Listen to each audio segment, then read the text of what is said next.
नमस्ते एन्ड स्वागत छ हजुरहरूलाई नेपी टेक च्यानलमा।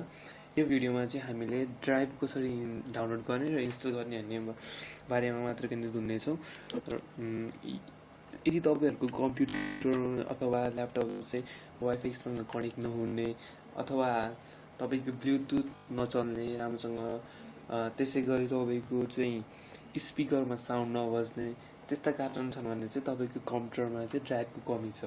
त्यही भएर तपाईँको त्यसको सोल्युसनको लागि चाहिँ तपाईँहरूले ड्राइभ इन्स्टल गर्नुपर्ने छ। त्यसको लागि ड्राइभ इन्स्टल गर्नको लागि चाहिँ मैले हजुरहरूलाई एउटा सफ्टवेयर भन्छु। त्यो सफ्टवेयर रहेको छ ड्राइभ प्याक सोल्युसन। यो सफ्टवेयर चाहिँ तपाईँको चाहिँ फ्रीली कस्ट, केही पैसा लाग्दैन।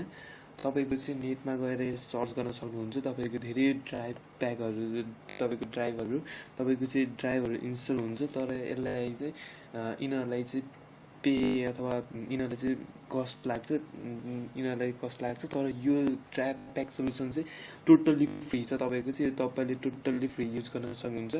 र यसको एउटा विशेषता के छ भन्दाखेरि चाहिँ यो ड्राइभ प्याक सोल्युसनले चाहिँ तपाईँको कम्प्युटर चाहिँ सबै स्क्यान गर्छ। तपाईँको सबै स्क्यान गरेपछि तपाईँको कम्प्युटरमा कुन ड्राइभको कमी छ त नि, त्यो ड्राइभहरू चाहिँ तपाईँको अटोमेटिक इन्स्टल गरिदिन्छ। र यसले चाहिँ ड्राइभको साथसाथै तपाईँको एन्टिभाइरसहरू पनि इन्स्टल गर्छ यसले। तर तपाईँको एन्टिभाइरस पनि इन्स्टल गर्छ। र तपाईँहरूले चाहिँ एन्टिभाइरस युज गर्न सक्नुहुन्छ यो ड्राइभ इन्स्टल गरेर पश्चात। र ओके, आजको भिडियो चाहिँ सुरु गरौँ अब।